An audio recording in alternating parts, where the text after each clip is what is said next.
Navy veteran charged with kidnapping Ashanti Billy, the 19-year-old culinary arts student, is making his first appearance in federal court right now. This is 45-year-old Eric Brown walking into court about 20 minutes ago. He's accused of kidnapping Billy in September outside the Blimpie sub shop on JEB Little Creek, where Billy worked. We're told Brown was employed as a construction worker building that Blimpie restaurant.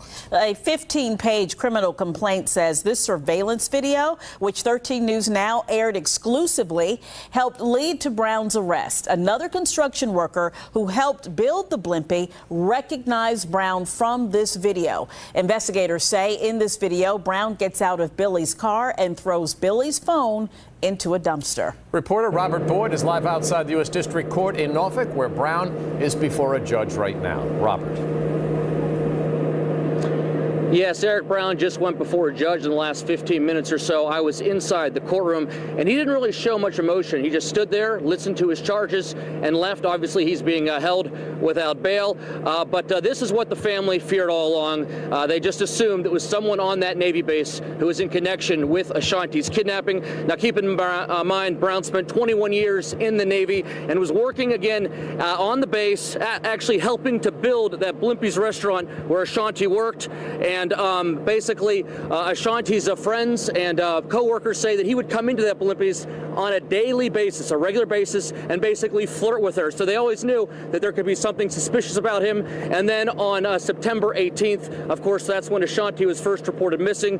There's that surveillance video showing her car leaving that naval base. And then obviously more video, surveillance video, showing Brown allegedly going to a neighborhood in Norfolk and dumping her cell phone into a dumpster and then leaving in her car. Of course, her car was found a few days later, and then 11 days after that, Ashanti's body was discovered behind a church in Charlotte, North Carolina, and that's where the evidence really starts to build up, because the FBI says Brown's DNA was found on Ashanti's clothing, 2 sets of clothing, and they say the chances of that DNA belonging to any other person is 1 in 2.7 quadrillion. So a pretty good case for the feds regarding putting Brown away for a long time. And other interesting news regarding that church where the body was found is that Brown actually grew up just about 300 yards away in a home right next to it. So it appears that he went back to his hometown to dump the body. And then the days following Ashanti's disappearance, the feds say that he made several internet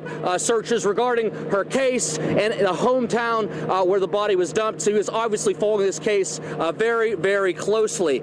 Now, as far as Brown, he, of course, being held without bail, we can tell you he's actually arrested already in jail. He was arrested yesterday for some minor charges regarding trespassing and solicitation of prostitution. So it's easy to make the arrest since he was already in custody and just move him over to the federal level. And I can tell you, coming up on November 14th is his next court appearance. Of course, we'll be following this case throughout. And coming up later in this newscast, we're going to hear from the family spokesperson, Kim Wimbish. She says that the family is just so relieved that this man is off the streets, and they also said they wanted to thank Channel 13 for that surveillance video of the neighborhood. They said that was very key in making this arrest, and they wanted to thank us for getting that surveillance video out there and showing some very important evidence in this case. Of course, we'll have much more coming up in our later newscasts. Live in Norfolk, Robert Boyd, 13 News Now. All right, we want to talk a little bit more about the family. The spokesperson, she did release a written statement saying the family wants to extend their deepest thanks to the FBI, Virginia Beach, Norfolk Police, and NCIS. They also said they would like to extend their heartfelt thanks to all who helped and came forward with tips. At the current time, the family needs time to process the information, but will be making a public statement soon.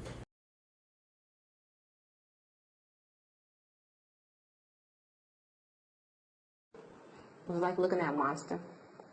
Just like looking at a monster, like this is the person, this is the coward that took our child's life. And I stated before that he didn't deserve to breathe the air that she breathed. And looking at him today, I still feel the same way. He doesn't deserve to breathe the air that she breathed at all, because he's not worthy. I look at him and I see a person, I see a sick individual.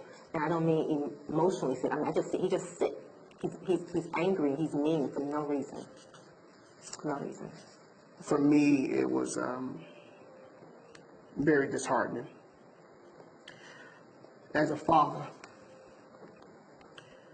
to know that I wasn't there for my daughter to be against this guy. You know, my daughter's 4'11", and to look at the size of this gentleman, and I'm like, man, you preyed on my child. So very disheartened because instantly for me, in my head, me being who I am, you know, I'm hearing my daughter cry out for me, and that was rough.